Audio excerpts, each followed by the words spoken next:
Boa tarde, senhoras acadêmicas, senhores acadêmicos, senhoras e senhores, os que estão nos assistindo também pela internet, sejam muito bem-vindos a essa nova conferência, parte do ciclo sobre planejamentos e políticas públicas, hoje a cargo de Samuel Pessoa, falando sobre o papel econômico da educação em perspectiva histórica. Na verdade, as outras duas conferências, as primeiras também focalizaram muito a educação de outros ângulos. Hoje, Samuel Pessoa nos trará essa perspectiva histórica do papel econômico da educação, dos erros do século XX nessa área. Samuel Pessoa é graduado e mestre em Física pela USP, tem doutorado em Economia também na USP e é professor assistente da Escola de Pós-Graduação em Economia da Fundação Getúlio Vargas, no Rio de Janeiro, chefe do Centro de Crescimento Econômico do Instituto Brasileiro de Economia da Fundação Getúlio Vargas, membro do Corpo Editorial de Pesquisa e Planejamento Econômico do Instituto de Pesquisa Econômica Aplicada. Foi assessor econômico do senador Tasso Gereissati, consultor econômico do Banco Itaú BBA e coordenador do centro e membro da ANPEC, Associação Nacional dos Centros de Pós-Graduação em Economia. Suas áreas de pesquisa são crescimento e desenvolvimento econômico, economia do setor público e economia regional e macroeconomia de longo prazo. É colunista da Folha de São Paulo e publica em várias revistas nacionais e internacionais, sobretudo revistas especializadas de economia, além de vários capítulos em livros, organizado em coletâneas, como, por exemplo, Metas de Educação para a Próxima Década, 2022, proposta para um Brasil melhor no ano do bicentenário, organizado por Fábio Giambiadi e Cláudio Porto.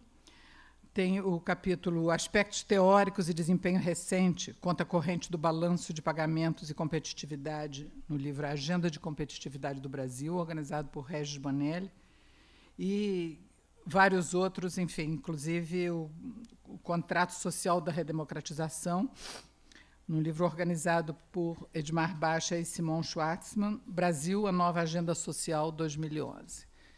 Com a palavra, então, Samuel Pessoa.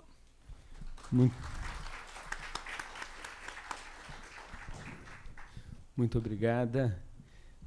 Muito obrigado. É uma enorme satisfação para mim estar nesse local. Com enorme alegria eu recebi o convite para proferir essa fala com vocês, com os senhores e as senhoras, e compartilhar a minha visão sobre o papel econômico da educação e o atraso econômico brasileiro em perspectiva, o atraso da educação brasileira, o impacto que isso teve para a nossa vida. Eu organizei essa conversa nossa em 3 pontos. O primeiro é gastar uns 15 minutos discorrendo como que a Academia de Economia tratou do problema da educação. Esse é um tema super interessante porque demorou muito tempo para os economistas perceberem o papel econômico da educação. Então, rapidamente, eu vou relatar aos senhores e às senhoras essa história e o que a gente sabe hoje. O segundo ponto é mostrar como a nossa sociedade se atrasou nesse tema.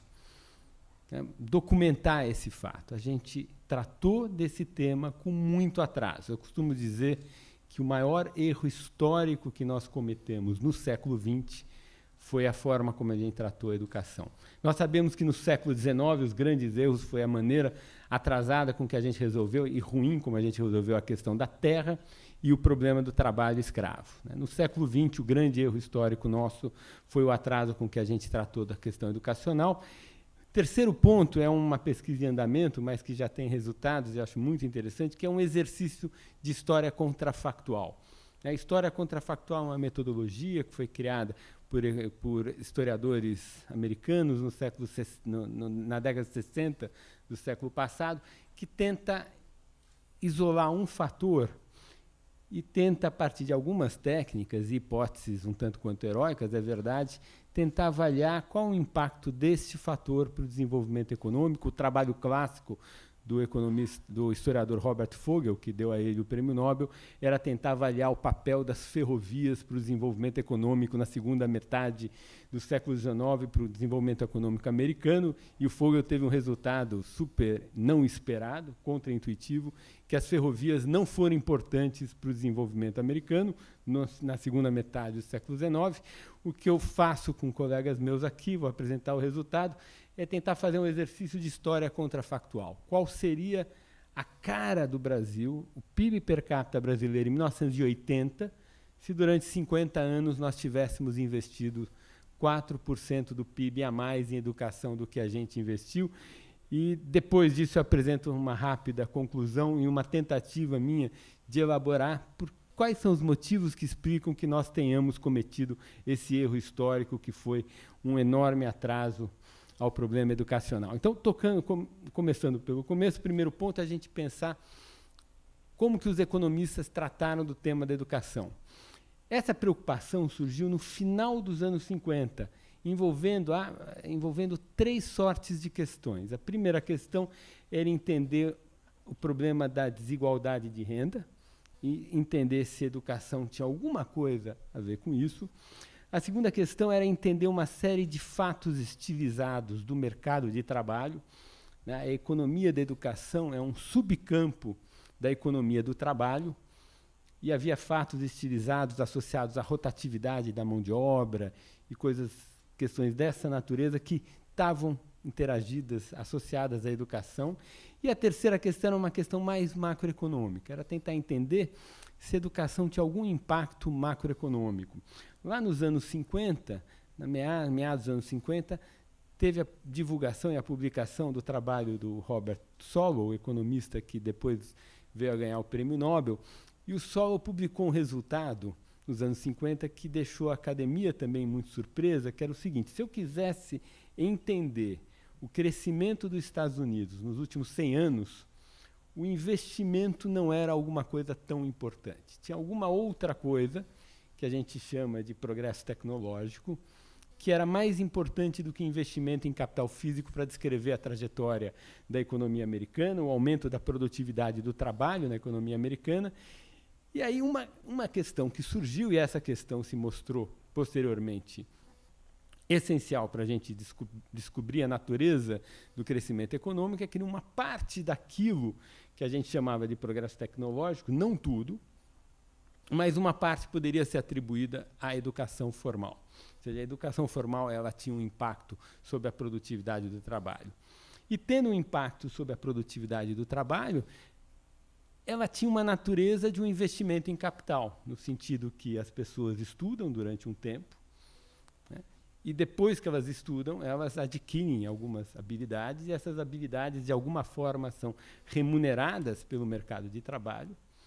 Muito provavelmente, já volto a esse ponto, porque as pessoas, ao estudar, elas se tornam trabalhadores mais produtivos, e essa maior produtividade, além de gerar crescimento econômico, que era uma das preocupações iniciais das pessoas que estavam investigando esse tema, ela também vira uma renda maior para aquele trabalhador.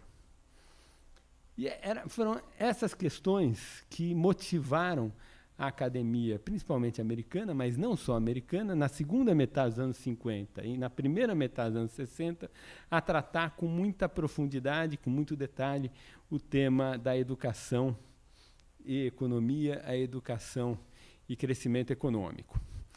O primeiro passo para essa pesquisa é um fato estilizado, que é um fato estilizado que vale em todos os lugares do mundo, em quase todos os momentos em que a gente tem base de dados. Parece que é um fato que tem uma universalidade bastante abrangente, tanto no tempo quanto no espaço, que é uma correlação positiva entre escolaridade da pessoa e renda. Quem estuda mais, na média, gera uma renda maior no mercado de trabalho. E essa questão motivou a pergunta de causalidade, né? O que gera o quê? A educação, de fato, ela causa, de alguma forma, uma renda maior? E a primeira resposta que se deu lá no final dos anos 50, início dos anos 60, era que causava.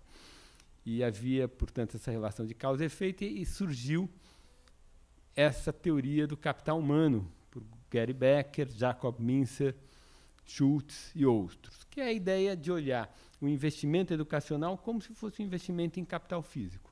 As pessoas gastam recursos para estudar, elas gastam recursos, além de para estudar, elas gastam recurso abdicando do tempo dela para trabalhar. Então, o investimento educacional ela tem custos econômicos não triviais, e, a partir de um tempo, a pessoa adquire certas habilidades, e essas habilidades fazem com que ela se torne um trabalhador mais produtivo, e um trabalhador mais produtivo comanda um trabalho maior. Então, essa foi a primeira resposta que foi dada a essa pergunta, e as pessoas passaram até a fazer certas contas.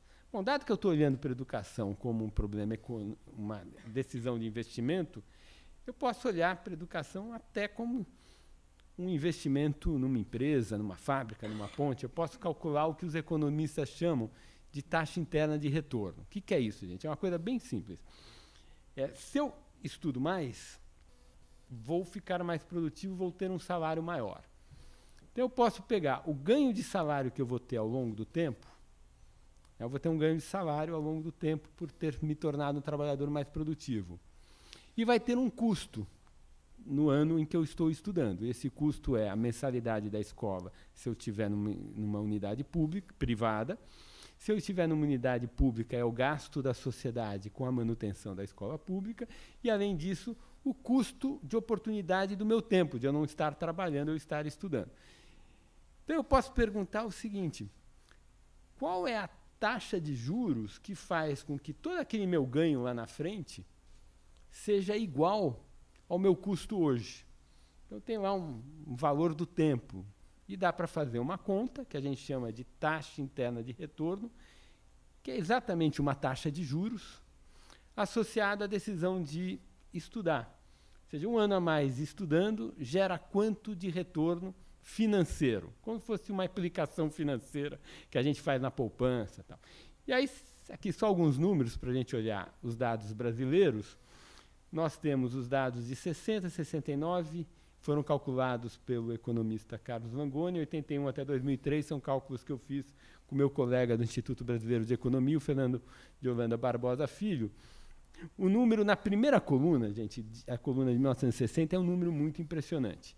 A gente está vendo esse 48%, isso é uma taxa de juros. Tá? As taxas de retorno, de 0 a 4, na primeira linha, 0 a 4 é no meu tempo chamava de primário, hoje chama de fundamental 1. De 4 a 8 no meu tempo era ginásio, hoje é fundamental 2. 8 a 11 é o médio, no meu tempo era colegial, e 11 a 15 é o superior. Nós vemos que as taxas de retorno nos anos 60 do investimento no primário eram muito altas. Por que elas eram tão altas assim? Porque o ganho de salário de quem tinha um primário era muito alto e o custo não era tão alto assim. A gente vê que as taxas de retorno do superior não eram tão grandes, elas eram da ordem de 5% ao ano. Elas não são tão grandes, não porque o ganho de salário não era muito alto, eu já vou mostrar o número, mas é porque naquela época o Brasil gastava por cada aluno do superior um dinheiro muito grande. O superior era caro demais. Como o superior era caro demais, a taxa de retorno não era tão alta assim, porque tinha um custo da sociedade muito grande. O que eu quero mostrar nesses números é que as taxas reais de juros associados ao ganho de produtividade na educação no Brasil sempre foram muito altas e continuam muito altas. Elas até caíram, e essa queda está associada a um esforço grande que a sociedade tem feito de aumentar a escolaridade, mas a educação sempre foi um retorno muito grande. Então, essa foi a primeira forma como os economistas trataram desse tema.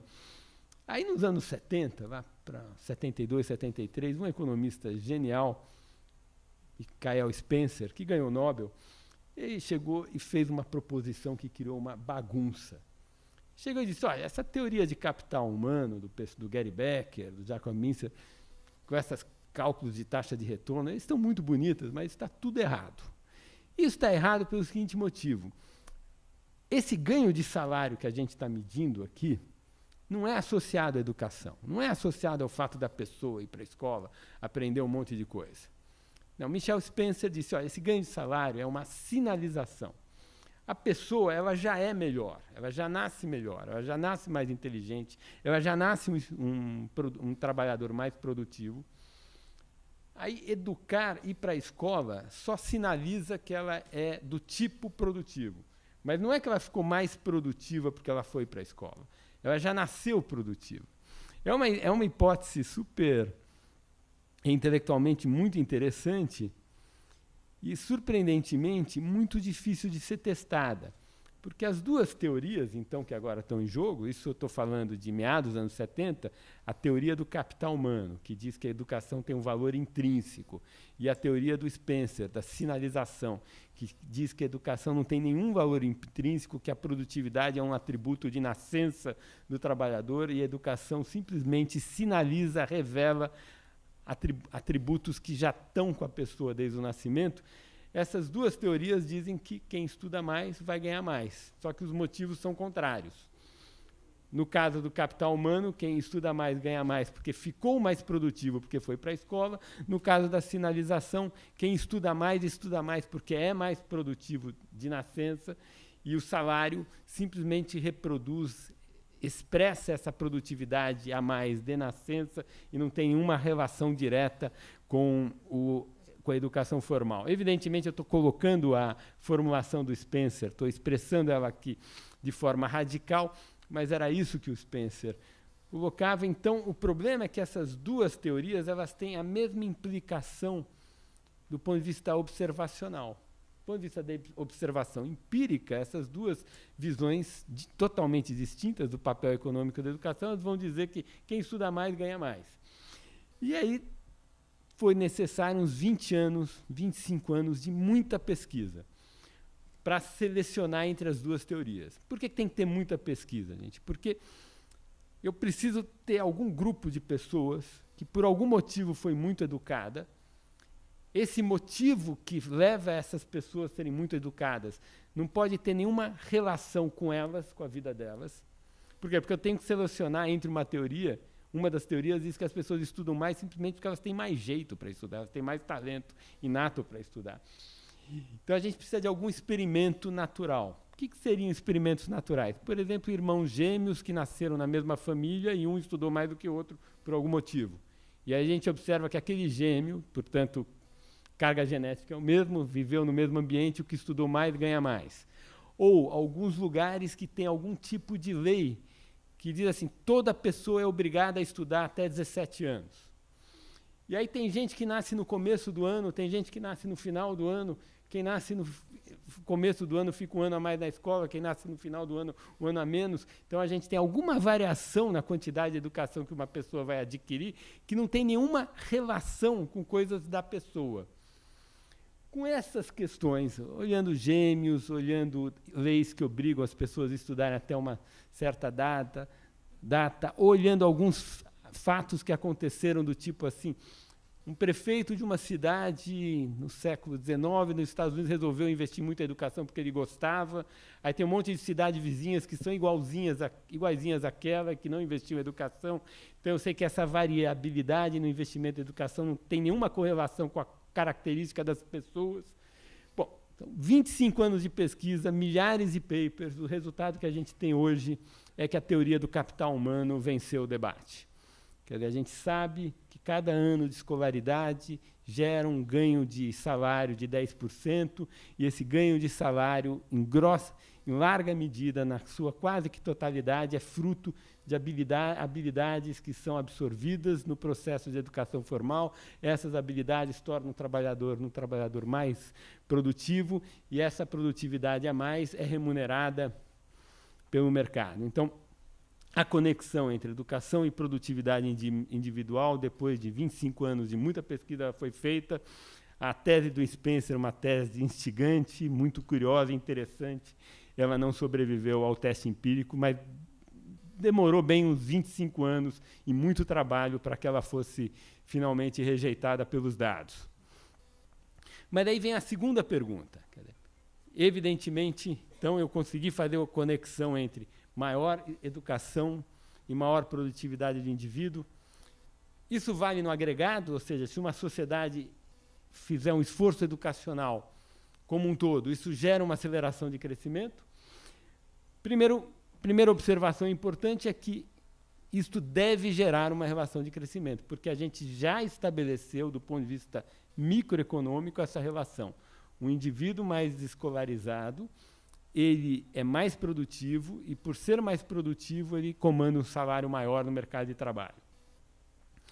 A grande dificuldade que as pessoas que trabalham com crescimento econômico, que é o meu campo de pesquisa, têm, é que responder esta pergunta de forma rigorosa é quase impossível. Por que é quase impossível? O que é possível fazer é estabelecer correlação entre crescimento e educação.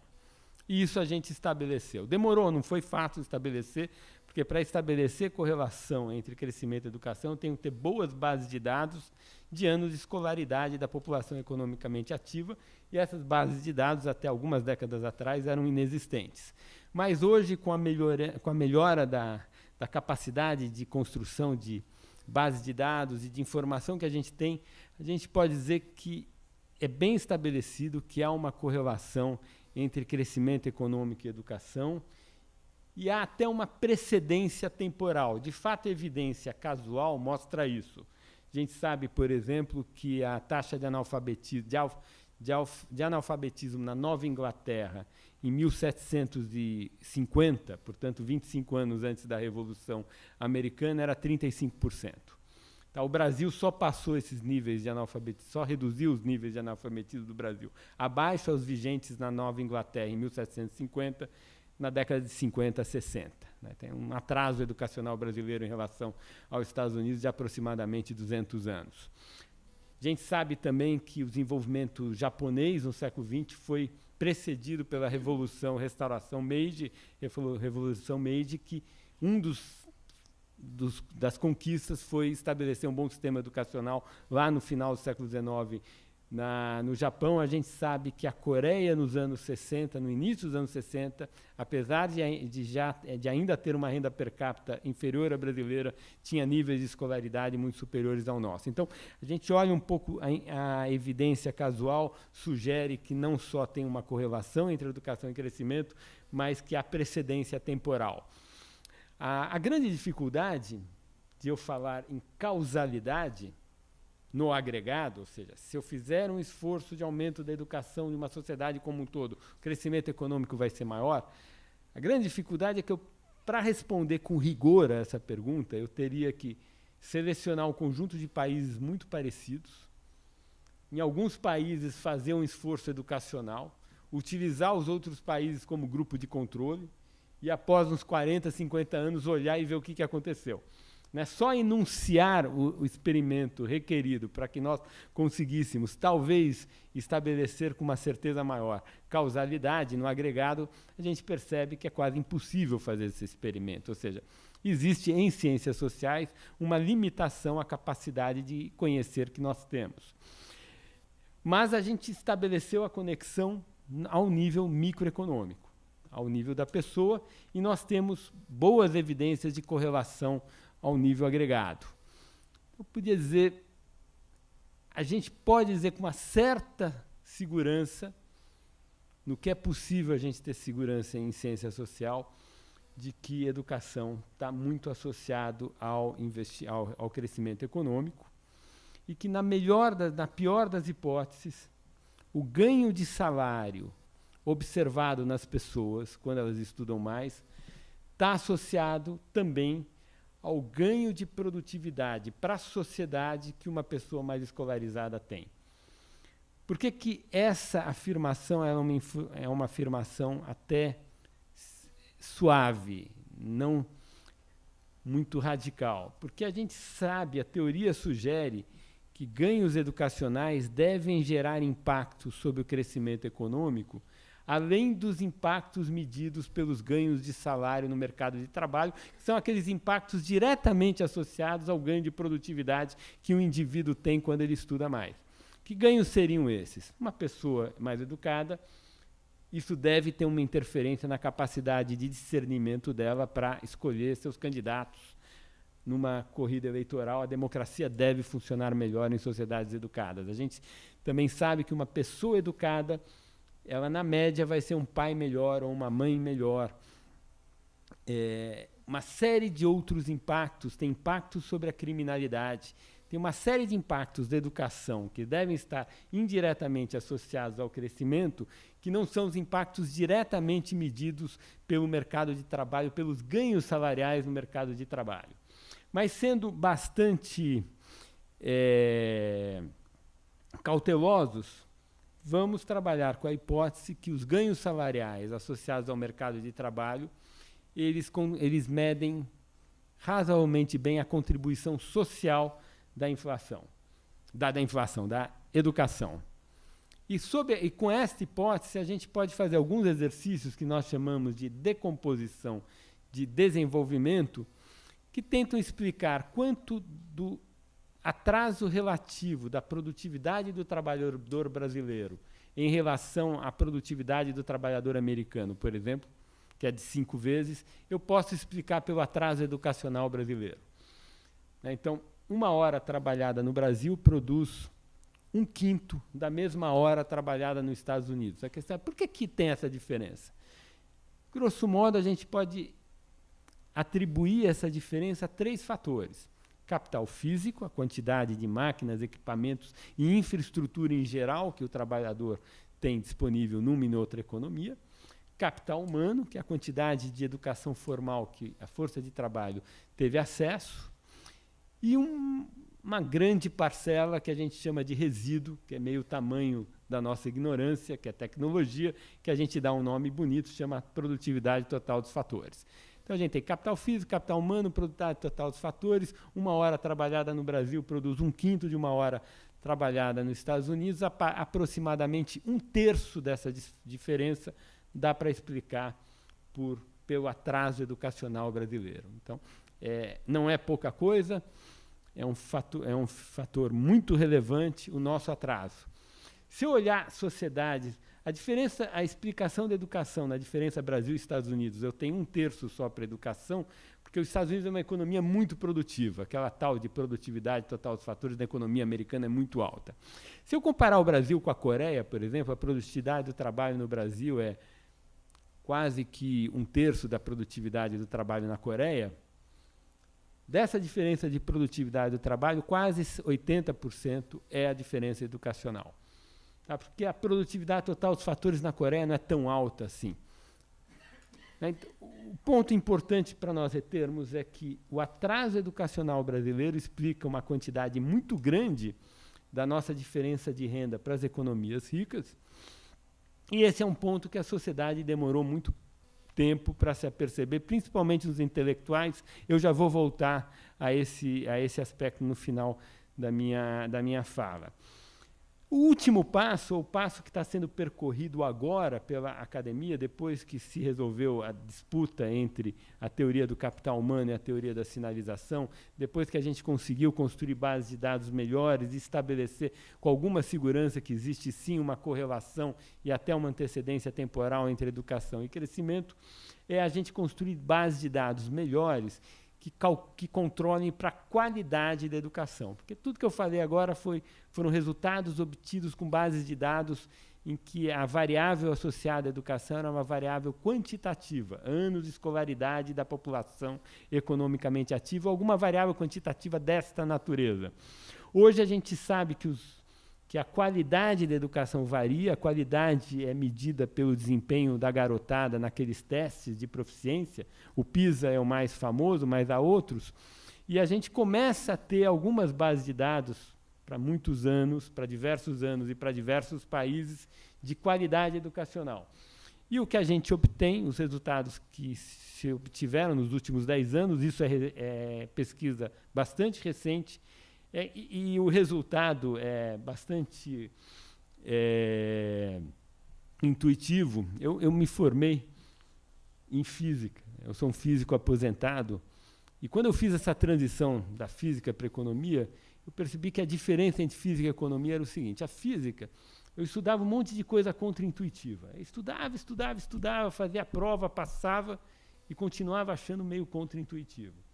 Economia, você estuda um monte de coisa contraintuitiva, estuda, faz a prova, passa, aí a coisa fica intuitiva. Economia é um assunto mais fácil do que física. Então, em geral, a economia a gente estuda e descobre as obviedades que a gente já sabia ou que a nossa avó já sabia. Na economia, a gente está sempre fazendo isso, a gente está descobrindo obviedades. Em física é um pouco mais difícil do que isso, mas na economia a gente descobre as obviedades, e uma das obviedades é que escola é feita para a gente mandar o garoto para a escola e ele tem que aprender coisas. Você vai para a escola e não aprende, não tem importância a escola. Tem uma importância, ele não está na rua, não está fazendo crime, é melhor ir para a escola.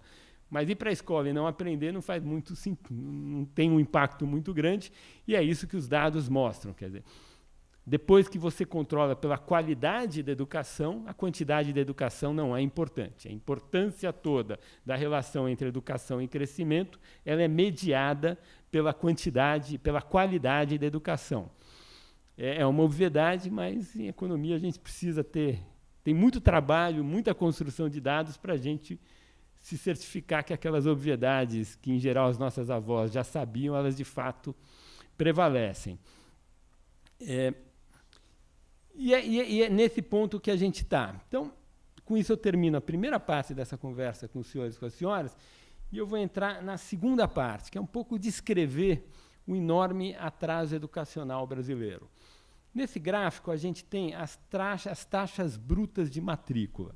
A linha que vai por cima é no fundamental, a linha no meio é no ensino médio, a linha embaixo é no ensino superior. O que é uma taxa bruta de matrícula, gente?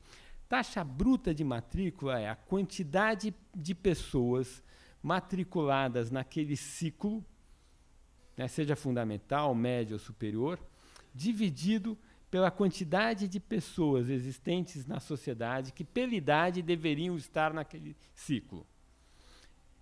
Eu gostaria de trazer aqui para mostrar para os senhores e para as senhoras não as taxas brutas de matrícula, mas as taxas líquidas. O que seria a taxa líquida? A taxa líquida é a quantidade de pessoas matriculadas naquele ciclo, na idade certa, dividido pelo número de pessoas que deveriam estar naquele ciclo na idade certa.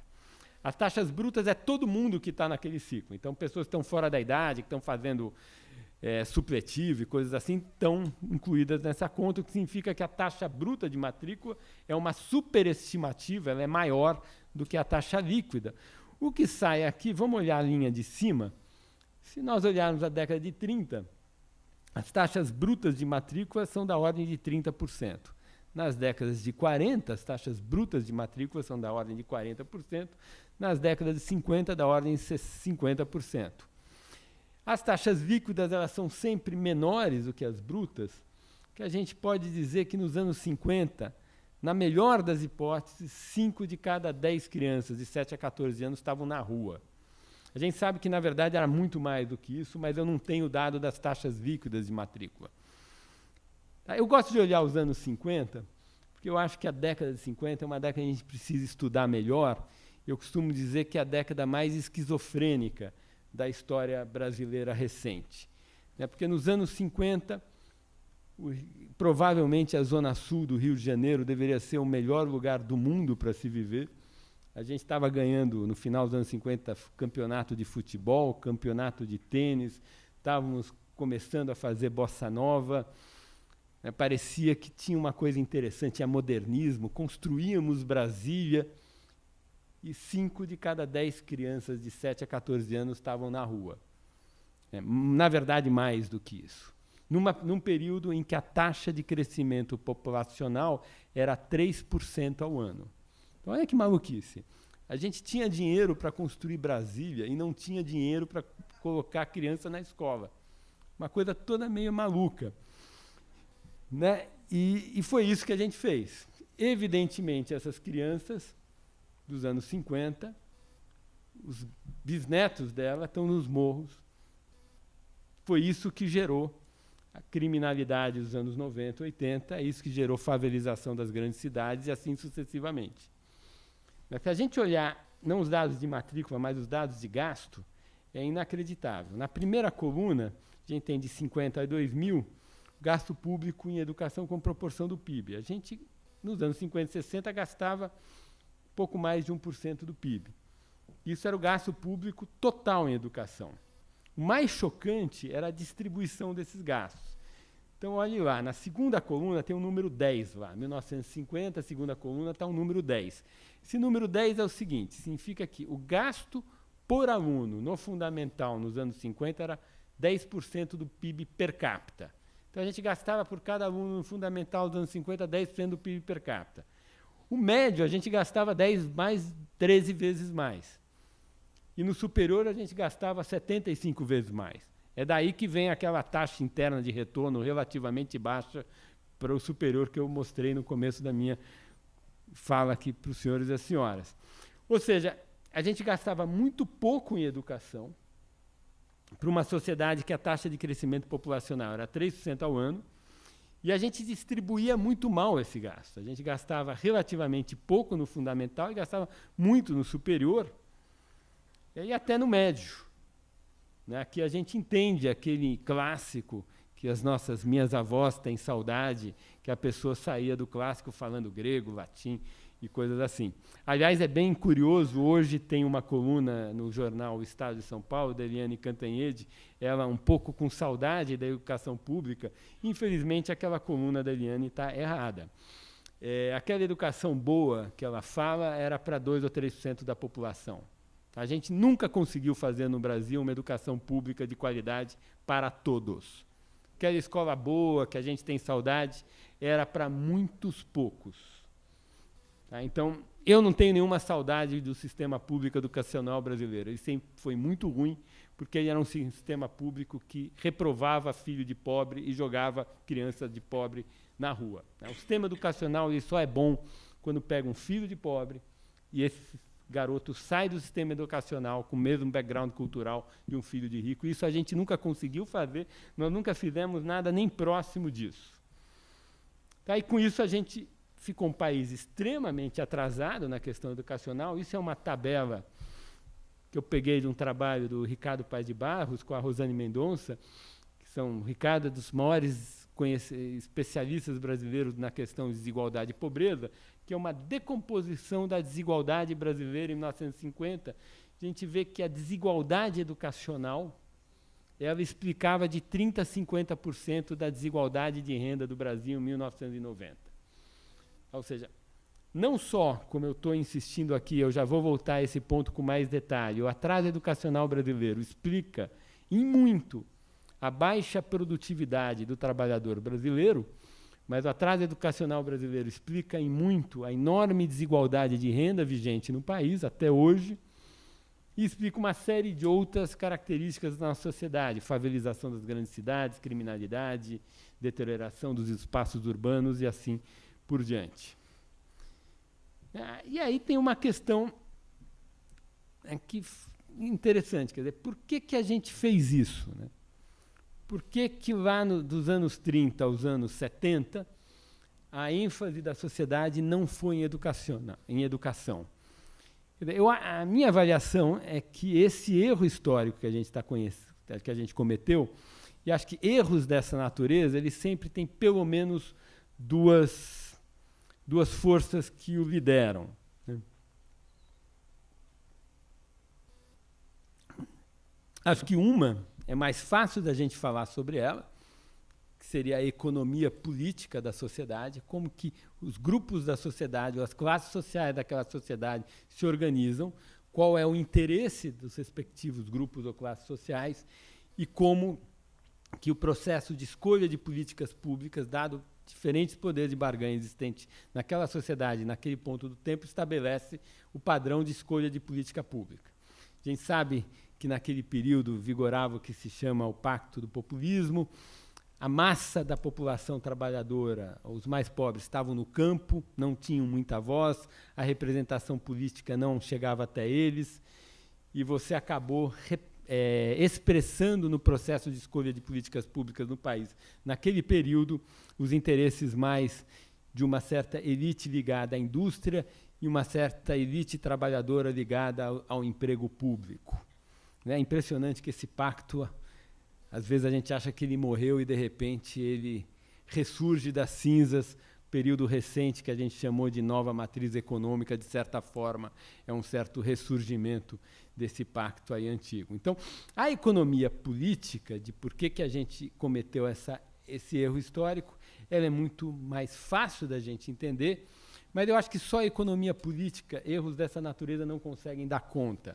A gente tem também uma questão de ideologia, e eu estou chamando de ideologia aqui, talvez o economista que morreu ano passado, o Prêmio Nobel de História Econômica, o Douglas North, chamava de modelo mental compartilhado. Quer dizer, não estou num sentido marxista de ideologia, que é uma certa narrativa que não tem nada a ver com os fatos que a classe dominante inventa para enganar os trabalhadores, ou alguma coisa desse jeito.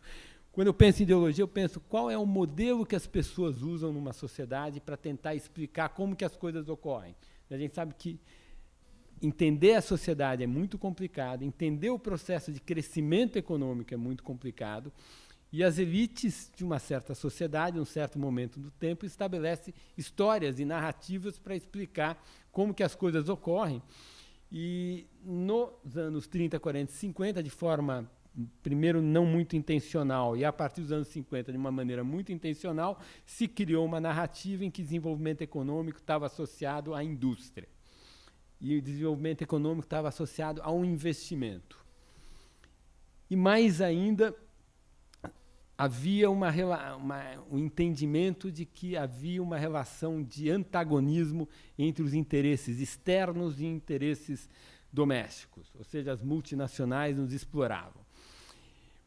O que gerou de política pública dessa interpretação, primeiro foram um monte de políticas que subsidiaram pesadamente o investimento em capital físico, e um monte de políticas que estimularam a estatização de uma série de serviços públicos que eram ofertados por empresas multinacionais.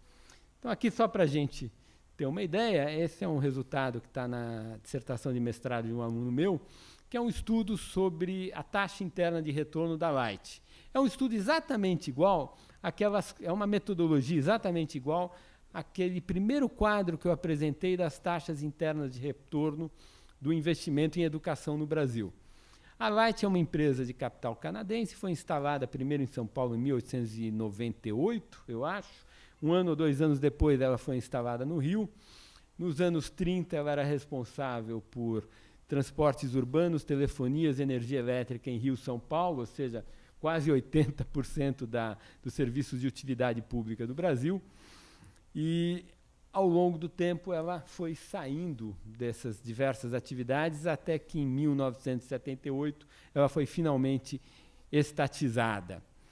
E aí tem toda uma discussão. Por que esses serviços de utilidade pública eles foram estatizados? Por que eu estou falando disso? Eu mostrei que a gente investiu muito pouco em educação. Isso gerou uma série de problemas. Mostrei também que as taxas internas de retorno de educação eram muito altas. Evidentemente, a gente investiu pouco em educação, a gente pegou os nossos recursos e colocamos em outras atividades. Uma das atividades que a gente colocou, o Estado brasileiro gastou muito recurso para estatizar esses setores de utilidade pública. Ora, o que tem nesse gráfico, essa linha que está no nível de 3,65, é a taxa interna de retorno que os acionistas da holding, da Light, os canadenses, tiveram nos 80 anos de atuação da empresa no Brasil. Foram ridículos 3,65% a ano em dólares reais, já controlados pela inflação. Então, se alguém acha que a Light em algum momento explorou o consumidor brasileiro, esquece, o Brasil nunca foi explorado pela Light. A gente vê que na primeira década ela teve um retorno de 7%, segunda década foi a década da Primeira Guerra Mundial, retorno muito baixo. Na terceira década, ela conseguiu recompor o caixa dela, teve um retorno bom.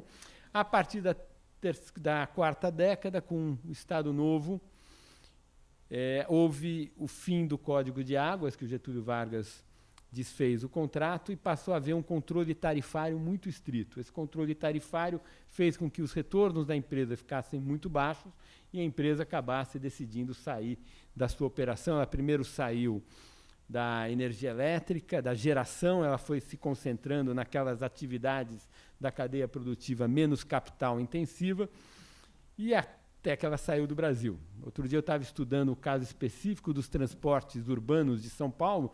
A gente sabe, São Paulo, como o Rio de Janeiro, São Paulo tinha uma rede de 300 quilômetros de trilhos de bondes nos anos 30, e a gente cometeu um erro meio parecido com esse erro da educação, que foi tirar os trilhos e entregar a cidade aos carros. A cidade sofre dessas escolhas até hoje. E uma das questões interessantes é que a Light tinha a concessão desse serviço, tanto para o Rio para São Paulo. Essa concessão ela ia terminar em 1941, e lá por 1938 a Light avisou o poder público que não tinha interesse em renovar a concessão dos serviços de transportes urbanos em função do controle tarifário.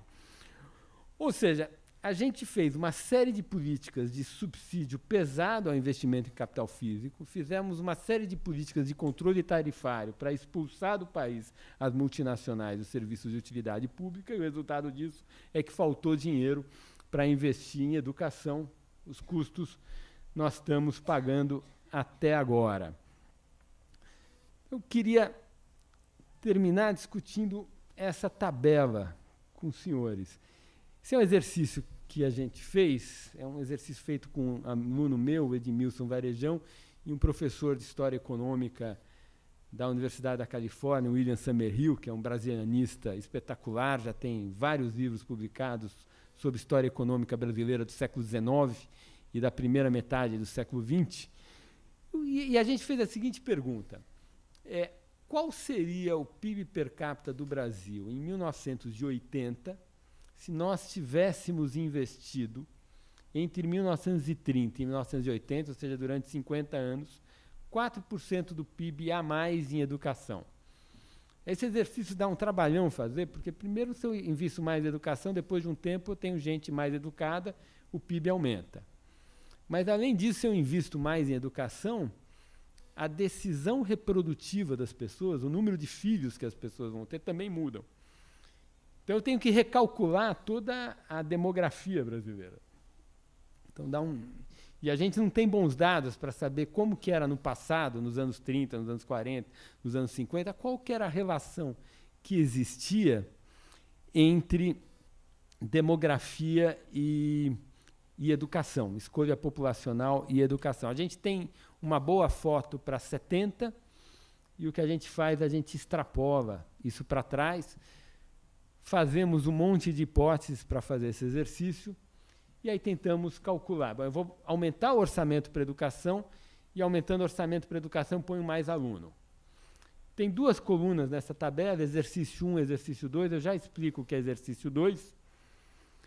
Mas antes de fazer o exercício, eu tenho que saber se a máquina que eu construí para fazer essa conta, que é uma conta hiper complicada, eu vou botando mais gente na escola, aumenta o PIB, as pessoas vão tendo menos filhos. Como que essa máquina funciona se eu fizer o que a gente chama de o factual do contrafactual? O que é o factual do contrafactual? Estou fazendo o contrafactual, que é pondo mais dinheiro para a educação. Fiz uma maquineta para fazer essa conta. Então, eu posso conseguir fazer essa conta se eu não se eu não colocar mais dinheiro para a educação. Né? Então, primeiro eu vou testar a minha ferramenta que eu construí para fazer esse exercício, sob a hipótese de que a ferramenta vai trabalhar com 0 a mais em dinheiro para a educação. Se a ferramenta trabalhar com 0 a mais em dinheiro para a educação, o meu contrafactual tem que gerar o que eu observei, porque o que eu observei no passado é que não tinha mais dinheiro para a educação. E aí, a gente vê nas 4 últimas linhas que a maquineta está funcionando bem. Quer dizer, se eu usar a minha maquineta que eu construí para responder essa pergunta, o que seria o Brasil em 1980, se nós, entre 30 e 80, tivéssemos gastado 4% do PIB a mais em educação, essa maquineta diz o seguinte: se eu tivesse gastado 0% do PIB a mais em educação, o PIB per capita em 80, na minha maquineta seria 4% abaixo do que foi de fato. Então, é um erro pequeno. A população, né, porque eu tenho que recalcular a população toda. Pela minha maquineta, se eu gastasse 0% do PIB a mais, seria 0,09% a mais. A população em idade ativa seria 2% a mais. A escolaridade média, meio, esse meio aí é 6 meses, seria 6 meses menor. Então, a maquineta está relativamente bem ajustada, bem calibrada. Eu posso usar ela para o meu exercício. O meu exercício é qual seria a cara do Brasil se em 1930, entre 30 e 80, eu tivesse investido 4% do PIB a mais em educação. Evidentemente, né, conforme o PIB vai crescendo, o orçamento da educação vai aumentando, porque eu estou gastando 4% do PIB. Então, se eu faço alguma coisa que vai gerar mais crescimento, isso vai ser repassado para a educação. Então, vocês estão vendo esse número na primeira linha do exercício 1, 50,8. O que esse número significa é que a renda per capita do Brasil, em 1980, se eu tivesse gasto 4% do PIB a mais em educação, seria 50,8% a mais. A população seria menor, porque as pessoas mais educadas teriam tido menos filhos, seria 21% menor. A população em idade ativa seria 12% menor, e a escolaridade média seria 3 anos a mais de escolaridade. Esse é o exercício 1. O exercício 2 gera um PIB per capita de 100%. Tem uma diferença imensa entre o primeiro exercício e o segundo exercício. E, novamente, aqui é descobrir alguma obviedade que a gente já sabia, mas demora um tempo para a gente, fazendo a conta, entender ela. A diferença entre o exercício 1 e o exercício 2 é que no exercício 1 eu estou mantendo as taxas de aprovação do sistema educacional público brasileiro constante. A gente tem alguns trabalhos para os anos 30, os anos 50, anos 60, que dão as taxas médias de aprovação do nosso sistema público, que eram muito baixas. Principalmente no primário, eram baixíssimas, né? A gente sabe que as escolas públicas brasileiras, nessa época, eram uma fábrica de reprovar filho de pobre e jogar filho de pobre para a rua. E esse primeiro exercício que eu fiz, eu dei mais dinheiro, eu dei mais orçamento para a educação, mas não mudei as taxas de aprovação. Então, um monte de gente é reprovado e vai para a rua. Quem é aprovado, eu vou gastando mais dinheiro, o cara estuda mais. No exercício 2, eu supus que, junto com o aumento do orçamento da educação, nós íamos construir um grande programa Acelera Brasil. O programa Acelera Brasil é um programa da Fundação Ayrton Senna, em que você gasta mais ou menos, o equivalente a 30% de uma matrícula. A última vez que eu olhei o dado era isso. Você tem um gasto a mais com aqueles alunos problemáticos, aqueles alunos que têm uma chance de não serem aprovados. Você gasta mais com aqueles alunos que não vão ser aprovados, e com isso você consegue que eles sejam aprovados. Então, o exercício que a gente fez no exercício 2 foi, eu sei quanto por cento dos alunos vão ser reprovados, olhando os dados historicamente. Então, eu fiz a seguinte hipótese. Para quem potencialmente vai ser reprovado, eu vou gastar o dobro do que eu gasto normalmente. Então, eu vou dobrar o gasto com esse aluno, como se houvesse um sistema, um programa Acelera Brasil, e, ao fazer isso, eu impeço que ele seja reprovado. Então, estou dizendo assim, o candidato a ser reprovado, ele precisa que o Estado gaste com ele o dobro do que gasta com outro aluno. E, fazendo esse exercício, e, evidentemente, esses recursos a mais para gastar o dobro com potencial reprovado, eu estou tirando dos mesmos 4% que eu estou pondo a mais na educação. Tá? E, ao fazer isto, eu chego que o impacto da educação em 80 sobre a renda per capita não seria de 51%, mas seria de 98%, praticamente o dobro. O que sai desse exercício, novamente, como tudo na economia, a gente, em geral, fica redescobrindo as obviedades que a gente já sabia. É muito caro desistir de uma criança, né? Desistir de uma criança é um custo para a sociedade cavalar. Então, é um pouco esse resultado que sai. Uma questão que sempre me intrigou, meu avô, Samuel Pessoa, ele era um parasitologista também importante, era um cara importante ligado ao Partido Comunista Brasileiro, e eu cresci numa casa toda nacionalista, e eu me lembro falava-se muito da campanha do Petróleo é Nosso, né? Quando eu virei economista, comecei a me preocupar com essas questões, eu pensei, poxa, meu avô, minha avó, meu pai, foi todo mundo para a rua, petróleo é nosso, tal. E um monte de crianças nas ruas, né? Por que as pessoas não foram para as ruas para as crianças irem para a escola, né? Por que as elites intelectuais, a burguesia, as pessoas que tinham cultura, se preocuparam tanto com a questão da Petrobras, do petróleo é nosso, né? A gente vê que isso gera um monte de bobagem, né? A gente acabou de fazer muita bobagem entre 2003 e 2014 com esse tipo de ideologia, né? E por que a gente não fez uma coisa mais simples, que era se movimentar para colocar a criança na escola, né? E fazer com que a criança aprendesse? Uma questão, se a gente pensar profundamente nesse tema, não é muito fácil achar uma resposta para isso. Né? Por que um monte de gente inteligente, culta, educada, vai para a rua para brigar pelo petróleo nosso, que é uma coisa que está metros de profundidade, é super cara de tirar. O Brasil fez a Petrobras nos anos 50, a gente começou a produzir alguma coisa 20 anos depois, e, simultaneamente, a gente construindo o Brasil e um monte de criança na rua. E ninguém se importando muito com aquelas crianças na rua. É uma coisa meio estranha. Né? Eu acho que o que tem aí tem um modelo mental das nossas elites que pega a esquerda e a direita, pega todo mundo. E o exemplo que eu gosto de dar, que eu sempre dou, é do nosso economista maior, o nosso economista mais importante na formação da minha profissão e na formação dos profissionais de economia, que é o Celso Furtado. Né? O Celso Furtado, além de ser um cara absolutamente espetacular, com uma obra imensa, é o economista mais influente que a gente tem até hoje na formação dos economistas brasileiros, escreveu 30 livros ao longo de 40 anos de vida produtiva.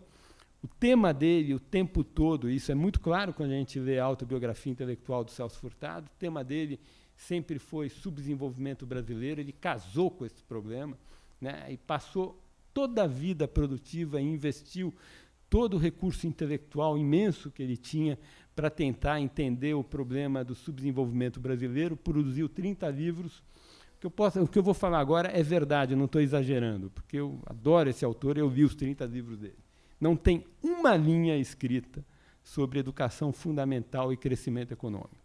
É uma coisa meio intrigante, assim, como que um homem da inteligência do Celso Furtado, com a sensibilidade social dele, ao longo de 40 anos de vida produtiva, nunca conseguiu enxergar o papel econômico da educação.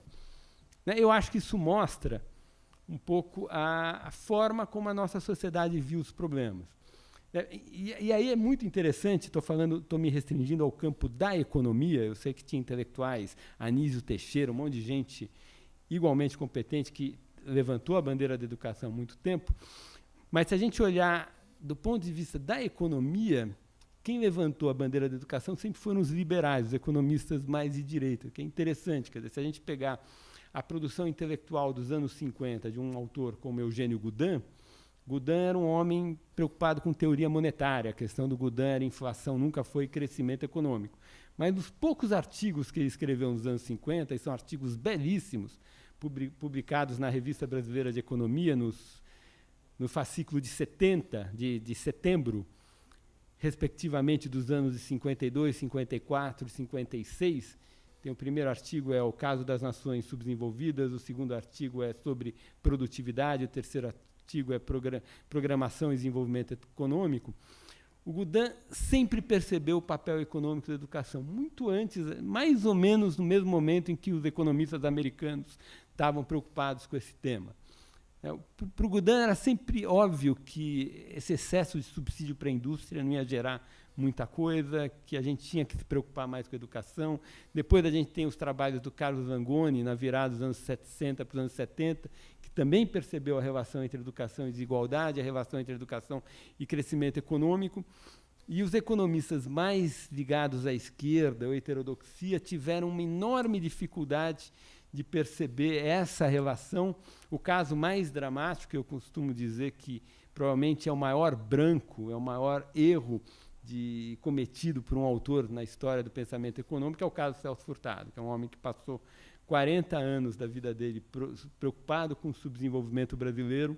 Em nenhum momento desses 40 anos lhe ocorreu que educação e crescimento, educação ou atraso educacional tivesse qualquer coisa a ver com o nosso subdesenvolvimento.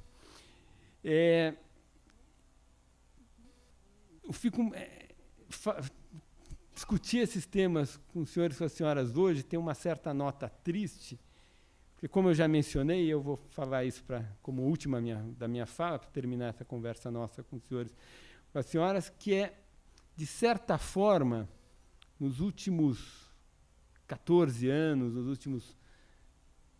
última década e pouco, né, a política econômica cometeu mais ou menos os mesmos erros que a gente cometeu no passado. né, e geramos como resultado crise econômica, desemprego, inflação, que é mais ou menos, sempre que a gente exagera intervencionismo estatal, é o que a gente produz.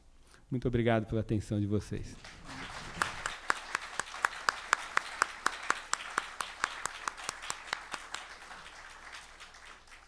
Bom, muito obrigada ao professor Samuel Pessoa.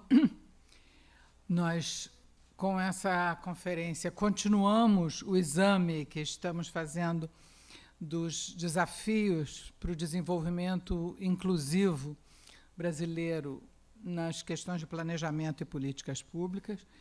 O Samuel Pessoa nos trouxe esse enfoque da educação do ponto de vista econômico e com um diagnóstico profundamente instigante, e ainda mais a gente aqui, nesse ciclo, que eu comecei dizendo, dedicado a Celso Furtado, a memória dele, tudo, com a proposta de uma crítica, uma revisão crítica substancial à maneira como o nacional-desenvolvimentismo encarou essa questão, dessa brutal desigualdade na distribuição da educação brasileira não ter sido abordada nos planejamentos, então, a partir de uma sugestão de diagnóstico que ele dá, que eu acho muito, volta ao adjetivo instigante, nos fazendo pensar nisso, que é a ideia de que compartilhamos um modelo mental nessa ocasião, direita e esquerda, todos nós, um modelo mental para explicar a sociedade que associava desenvolvimento econômico à industrialização. E a industrialização num conflito com as multinacionais, num conflito com o capital estrangeiro sempre, né? E com toda a influência que eles tinham sobre nossa política, ou poderiam ter, ou temíamos que tivesse, ou realmente tinham escandalosamente. Mas fizemos isso sem notar a importância da desigualdade econômica, da má qualidade da nossa educação, da desigualdade econômica na educação, da desigualdade educacional, e a importância da má qualidade da nossa educação no momento, que era uma coisa que não era questionada justamente porque a educação pública para aquela minoria tão pequena era de tão boa qualidade. Então, um momento de egoísmo coletivo compartilhado, ou essa, como a expressão que ele usou, que era modelo mental compartilhado, ou ideologia, que era assim. Enfim, acho que ele fala na recusa, ou na... Ele não usa a palavra recusa, mas o fato de que não gastamos especificamente para acelerar a educação brasileira, o exemplo que ele dá da Fundação Ayrton Senna, do Instituto Ayrton Senna, quer dizer, não nos concentramos naqueles que estavam de fora, mas ficamos sempre naqueles que já estavam dentro. Eu acho que isso nos faz sair daqui pensando muito nisso, vendo... acho que é um momento de um exame coletivo de todos nós, vindo agora de outro ângulo, neste ciclo que está procurando observar planejamento e políticas públicas nas diferentes formas de enfrentarmos esses desafios para um desenvolvimento inclusivo. Muito obrigada a Samuel Pessoa, e estão todos convidados para a próxima palestra, a próxima conferência desse ciclo, terça-feira que vem, a cargo do conferencista Paulo Rabelo de Castro, que vai nos falar sobre o papel da informação pública como ativo econômico, consciência social e cidadania aplicada, sempre continuando esse tipo de reflexão que estamos fazendo. Muito obrigada a todos, boa noite.